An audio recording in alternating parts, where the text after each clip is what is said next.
एक बार की बात है, एक बाबा रास्ते से जा रहे होते हैं तो एक बंदा उनको रोक के पूछता है कि बाबा आप कौन हो, आपको पहले तो मैंने यहाँ कभी नहीं देखा। तो बोलते हैं बेटा मैं आलस हूँ। बोलता है अच्छा तो आपने ये कंधे पे चादर कैसी ओढ़ रखी है? बोलता है ये आलस की चादर है, ये मैं आलसी लोगों पे डाल देता हूँ। तो बोलता है बाबा ये इतने सारे टाँके क्यों लगे हुए हैं इस चादर के ऊपर? वो बाबा कहते हैं बेटा होता क्या है कि मैं इस चादर को जब लोगों पे फेंकता हूँ ना, तो उसमें कुछ हिम्मती कुछ मेहनती लोग होते हैं जो इस चादर को फाड़ के इस चादर से बाहर निकल जाते हैं।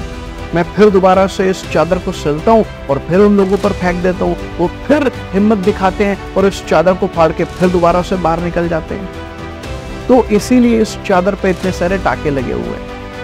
तो आप समझो आलस ऐसी चीज है जो एक बार में खत्म नहीं की जा सकती। इस आलस से हमें रोज लड़ना पड़ता है, रोज इस आलस की चादर से हमें बाहर निकलना पड़ता है। और जिस दिन हम इस आलस की चादर के नीचे दब जाते हैं ना, वो दिन हमारा बाकी दिनों के मुकाबले उतना प्रोडक्टिव नहीं हो पाता। तो एक बात तो तय है कि इस आलस की चादर से हमें रोज बाहर निकलना है। सिर्फ एक दिन जोश दिखा देने से, बहुत सारा काम कर लेने से हम अपने सपनों को पूरा नहीं कर सकते। रोज हिम्मत दिखानी होती है, रोज इस चादर से बाहर निकलना पड़ता है। दूसरा, कई बार हमारे इमोशंस जो होते हैं ना, वो हमारे दिमाग पर हावी हो जाते हैं। हम एक्शन तो लेना चाहते हैं, मगर एक जो लिटिल वॉइस हमारे दिमाग में चल रही होती है ना, जो कट कट हम कह रहे होते हैं कि यार मैं एक्शन लेना चाहता हूँ, मैं आगे बढ़ना चाहता हूँ, मैं अपने सपनों को पूरा करना चाहता हूँ, लेकिन वो जो वॉइस होती है ना, वो आपको कह रही होती है कर लियो यार, बाद में कर लेता हूँ, अभी मन नहीं कर रहा। वो आपको बहाने दे रही होती है, वो आपको तसल्ली दे रही होती है कि चलो ठीक है बाद में हो जाएगा, बहुत समय पड़ा हुआ है, जल्दी किस बात की है। आपको पता है बेस्ट तरीका क्या है इस लिटिल वॉइस से, इन इमोशन जो हावी इमोशंस होते हैं आपके दिमाग के ऊपर, इनसे निपटने का बेस्ट तरीका क्या है? टोनी रॉबिन्स ने अपने एक सेमिनार में एक बात बोली थी कि मोशंस ड्राइव्स इमोशन। आपकी बॉडी का जो मोशन होता है ना, वो आपके इमोशन को ड्राइव करता है। जब भी आपके दिमाग में आलस का इमोशन आए ना, उसी समय अपनी बॉडी को मूव करो, उठो, चलो, एक्सरसाइज करो, कुछ भी करो, मगर बैठे मत रहो। जैसे ही दिमाग में आलस आए ना, उसी समय बॉडी को मूव करना स्टार्ट कर दो। आप कुछ अफर्मेशंस का इस्तेमाल कर सकते हो कि मैं ये काम करना चाहता हूँ, मैं इसको करके रहूंगा, मेरे को ये काम हर हाल में करना है। तो जैसे ही आप अफर्मेशंस को यूज करोगे, जैसे ही अपनी बॉडी को मूव करोगे, बॉडी में एक्टिविटी लेकर आओगे, वो आलस का जो इमोशन है आपकी बॉडी से भाग जाएगा। तो इस तरीके से आप आलस के जब भी आपके माइंड में आलस का इमोशन आए, तो अपनी बॉडी के इमोशन से आप इसको दूर भगा सकते हो। बाकी इसके अलावा जब भी आलस आता है ना, तो आलस को दूर भगाने के लिए आपके पास में ना एक क्रिस्टल क्लियर विजन होना चाहिए। आप लाइफ में जो भी करना चाहते हो, देखो आप जो करना चाहते हो, अगर आपको मालूम नहीं है कि आप वो क्यों करना चाहते हो, किसके लिए करना चाहते हो, कितने समय में करना चाहते हो, जब तक आपको वो विजन, वो स्पेसिफिक डिटेलिंग आपको क्लियर नहीं है ना, तब तक आपके अंदर वो आपको ना जबरदस्ती अपने आप को ना मोटिवेट करना पड़ेगा उस काम को करने के लिए। लेकिन अगर आपको पता है कि आपको उस काम को क्यों करना है, आपका विजन क्लियर है, तो फिर आपको बार बार उस काम को करने के लिए अपने आप को मोटिवेट करने की जरूरत नहीं है। आप देखो, जब आप गाड़ी चलाते हो, जब आप बाइक चलाते हो, तो आपको बाइक स्टार्ट करने से पहले पता होता है ना कि आपने जाना कहाँ है और आपने क्यों जाना है। तो ऐसे जब आप सुबह रोज उठते हो, तो अगर आपको पता होगा कि आपने क्या काम करना है, क्यों करना है, उस काम को करने से आपको क्या हासिल होगा, जब आपको पता होगा ना, तो आपको रोज अपने आप को मोटिवेट करने की जरूरत नहीं पड़ेगी। ज्यादातर लोगों के साथ में समस्या क्या होती है कि वो भूल जाते हैं कि उन्होंने जो वो काम कर रहे हैं वो क्यों कर रहे हैं, उससे उनको मिलने क्या वाला है। तो इसका बेस्ट तरीका है कि आप गोल बनाओ, उस गोल को लिखो और उसको बार बार पढ़ो कि आप ये जो काम कर रहे हो क्यों कर रहे हो। आपको पता होना चाहिए सुबह उठने के बाद कि मैंने आज क्या करना है, इस हफ्ते में मैंने क्या गोल अचीव करना है, इस महीने मैंने क्या गोल अचीव करना है, इस साल मैंने क्या गोल अचीव करना है, अगले 5 साल में मैंने क्या गोल अचीव करना है। तो जब आपका जो विजन है वो क्रिस्टल क्लियर है, आपको पता है, आपके दिमाग में एक पिक्चर बनी हुई है, एक तस्वीर है आपके दिमाग में कि आप जो कर रहे हो वो इस पर्पस के लिए कर रहे हो, इससे आपको ये मिलने वाला है, तो फिर आपको ना रोज अपने आप को मोटिवेट करने की जरूरत नहीं पड़ेगी। फिर वो जो आलस वाले इमोशंस है ना, वो रोज रोज आपके दिमाग के ऊपर हावी नहीं होंगे। क्योंकि अक्सर क्या है ना, हम बार बार ना कंफर्ट जोन में आ जाते हैं। ये कंफर्ट जो है ना, जो कंफर्ट जोन है ना, ये हमारा दुश्मन है। हमारा जो दिमाग है ना, वो आसान रास्ते ढूंढने की कोशिश करता है, बार बार हमें आलसी बना देता है, रोज हमें इससे लड़ना पड़ता है। तो जब आप एक विजन बना लोगे तो that will help you in getting out of your comfort zone. इसके अलावा आपके पास ना एक प्रॉपर शेड्यूल होना चाहिए, जो आपको पता होना चाहिए कि आपको इस शेड्यूल को फॉलो करना है।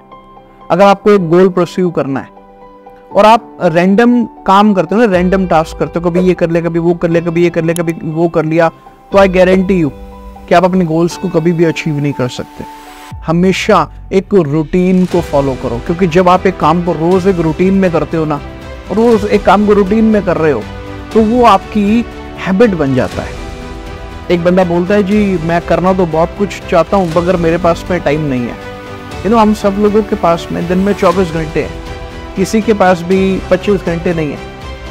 हमें उसी में से अपने टाइम को मैनेज करना आना चाहिए। अभी एक बंदे ने किसी से पूछा कि भाई आपका रूटीन क्या है? बोला मैं सुबह कॉलेज जाता हूँ और दोपहर को आता हूँ तो सोशल मीडिया पे खाना खा के सोशल मीडिया पे 2-4 वीडियोस देखता हूँ, उसके बाद अपने दोस्तों से मिलने के लिए चला जाता हूँ, घर का कुछ काम होता है तो वो काम कर लेता हूँ और फिर घर आता हूँ, थोड़ी देर टीवी देखता हूँ, सो जाता हूँ। इसी में सारा दिन निकल जाता है, टाइम ही नहीं है कुछ और करने का, बट करना बहुत कुछ चाहता हूँ। मेरा मानना ये है कि 2-4 वीडियोस सोशल मीडिया पे देखने से कभी भी 24 घंटे नहीं बीत जाते, सारा टाइम उस पर नहीं लग सकता। असल में होता क्या है, हम जाते तो 2-4 वीडियोस देखने के लिए सोशल मीडिया पे, बट हम 3 घंटे कैसे निकल जाते हैं स्क्रॉलिंग करते करते इंस्टाग्राम को या यूट्यूब को या शॉर्ट्स को, पता भी नहीं चलता। और फिर बंदा कहता है कि यार मेरे को तो टाइम ही नहीं मिल पाता कुछ और करने का। कुछ नहीं है, हमें केवल अपनी रूटीन को प्रॉपर बनाने की ज़रूरत है। मैं आपको चैलेंज करता हूँ कि आप दिन भर में जो भी टास्क करते हो ना, एवरीथिंग हर एक छोटी से छोटी और बड़ी से बड़ी चीज़ जो भी आप दिन भर में करते हो ना, आप उसको लिखने की आदत डाल लो। 3 दिन, सिर्फ 3 दिन आप अपने हर टास्क को लिखो और चौथे दिन आप उसको चेक करना कि आप डेली बेसिस पे क्या कर रहे हो, आपका टाइम कितना इंपॉर्टेंट काम करने में जा रहा है और कितना टाइम आपका अनइम्पॉर्टेंट अनप्रोडक्टिव एक्टिविटीज़ को करने में जा रहा है। और एक बार आपको क्लियर हो जाए कि कौन से काम आपको करने चाहिए और कौन से नहीं करने चाहिए, कहाँ आपको समय लगाना चाहिए, कहाँ आपको समय नहीं लगाना चाहिए, एक बार आपको समझ में आ जाए तो आप उन एक्टिविटीज़ पर अपने समय लगाना शुरू करो जहाँ पर आपको फ़ायदा हो सकता है। ऐसे कामों में अपने समय को क्यों लगाना जहाँ पर आपको कोई फ़ायदा नहीं हो रहा, जहाँ चलो प्रेजेंट में कोई फ़ायदा नहीं हो रहा, जहाँ से आपको फ्यूचर में भी कोई फ़ायदा नहीं हो रहा। तो अगर हमें सोशल मीडिया पे जाना भी है तो लर्निंग के माध्यम से जाएं, लर्निंग के पर्पस से जाएं। खाली अगर एंटरटेनमेंट की वीडियोस अगर हम देखते रहेंगे दिन भर में, तो उससे तो हमारा जो रूटीन है वो बस बिजी रहेगा, वो प्रोडक्टिव कभी भी नहीं हो सकता। उसके अलावा ना अगर हमें अपने आलस को अगर हमने दूर रखना है ना, तो हमारे ना काम करने की ना विल होनी चाहिए। कुछ लोगों के साथ प्रॉब्लम क्या होती है कि वो प्लान तो बहुत बड़े बड़े बनाते हैं, सपने तो बहुत बड़े बड़े देखते हैं, मगर उनके जो ना in case of some people they don't walk their talk. ये वो बोलते हैं वो करते नहीं है। सिर्फ उनकी जो इच्छाएं होती हैं वो सिर्फ उनकी कथनी में वो जाहिर करते हैं, अपनी करनी में जाहिर नहीं करते। तो मेरा मानना ये है कि जब आप किसी काम को करना चाहते हो ना, तो या तो आप उसमें अपना बेस्ट दो या फिर आप उस काम को करो ही मत। आपने आधे अधूरे मन से कहीं इंटरव्यू देने के लिए चले गए, क्या लगता है उसका क्या रिजल्ट आएगा? आधे अधूरे मन से आप कोई मीटिंग करने के लिए चले गए, आधे अधूरे मन से आप अपने कॉलेज में स्टडी करने के लिए चले गए, आधे अधूरे मन से आपने कोई घर का काम किया, क्या लगता है आपको उसमें क्या रिजल्ट आएगा? ऑफ कोर्स आप उसमें अपना 100% नहीं जब तक दे पाओगे तब तक आप उसमें से बेस्ट रिजल्ट को ग्रैब नहीं कर सकते। कोई भी काम आप करते हो ना, तो उसमें अपना बेस्ट दो और उसके अलावा एक्शन करो। क्योंकि अगर सब प्लान बना लिए और एक्शन नहीं किया तो सब बेकार है। मतलब क्या होता है, जब हम अपने दिमाग को मोशन, हम अपनी बॉडी को मोशन करके हम अपने जो इमोशंस को कंट्रोल करते हैं ना, लेकिन अगर हम एक्शन नहीं करते तो कुछ ही टाइम में वो जो हमारे बॉडी की मोशन करके जो इमोशंस आए होते हैं ना काम करने के, जो हम मेंटली प्रिपेयर हो जाते हैं कि मेरे को ये करना है, वो जो इमोशंस होते हैं ना वो कुछ टाइम के बाद में ख़त्म हो जाते हैं। और जब हमने अपने इमोशंस को पॉजिटिव एक्शन लेने में नहीं इस्तेमाल किया ना, तो फिर हमारे अंदर ना वो गिल्ट, सैडनेस, एंग्जाइटी, परेशानी, डिप्रेशन वो आना स्टार्ट हो जाता है। तो जब हम मेंटली प्रिपेयर है ना कि भाई अब मेरे को काम करना है, तो बस उस काम को कर दो, एक्शन ले लो, बहुत हो गई प्लानिंग।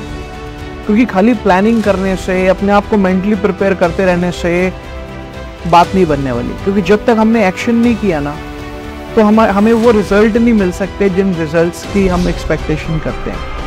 वो कहते हैं ना कि आज करे सो कल कर, कल करे सो परसों, इतनी भी क्या जल्दी है, अभी पड़े हैं बरसों। तो ये बात हंसने के लिए तो बढ़िया है, लेकिन इसको बिल्कुल भी मत करना। तो एक्शन करना बड़ा ज़रूरी है किसी भी काम को करने के लिए ना। एक्शन नहीं होगा तो सब प्लानिंग सब बेकार है हमारी। तो आलस को भगाने के लिए सबसे बढ़िया जो मैंने आपको बताया ना तरीका, बॉडी की मोशन करो। जब भी दिमाग में आलस के इमोशंस आए ना, तो उस मोशन से आप उस इमोशन को, आलस के इमोशन को भगा सकते हो। दूसरा, आपके पास में ना प्रॉपर क्लियर विजन होना चाहिए कि आप इस काम को क्यों कर रहे हो, इस काम को करके अगले 1 महीने में, 1 साल में, 5 साल में आप कहाँ पहुंचोगे और उससे आपको क्या मिलेगा, कौन से ड्रीम्स आप इस काम से पूरा कर सकते हो। तभी आपके अंदर रोज बिना मोटिवेशन के भी आप काम कर सकोगे, क्योंकि आपको पता है आपका जो एंड रिजल्ट है ना, वही आपका मोटिवेशन है। दूसरा, स्केड्यूल बनाओ, प्रॉपर रूटीन होना चाहिए आपके पास में काम करने का। रैंडम काम करके आप कभी भी अपने गोल्स को अचीव नहीं कर सकते। तो प्रॉपर रूटीन होना चाहिए आपके पास में हर काम को करने का। दूसरा, उसके अलावा आपकी स्ट्रांग विल होनी चाहिए। अब प्लान बन गए सारे, विल नहीं है काम करने की, अब करना चाहते हो लेकिन अंदर से वो आवाज़ नहीं आ रही, you are not willing to do it, तो फिर आप उसमें अपना 100% नहीं दे पाओगे। तो जो भी करो 100% स्ट्रांग विल के साथ में करो और अंत में एक्शन लो, क्योंकि बिना एक्शन लिए आपको रिजल्ट नहीं मिलेगा। खाली ख्याली पुलाव पकाने से, खाली बातें करने से आपको कभी भी रिजल्ट नहीं मिल सकता। तो अगर ये वीडियो अच्छा लगा तो उसको शेयर करो अपने सब दोस्तों के साथ में और लाइक कर दो वीडियो को। और अगर चैनल पर नए हो तो फटाफट से आप इस चैनल को सब्सक्राइब कर दो। All the best.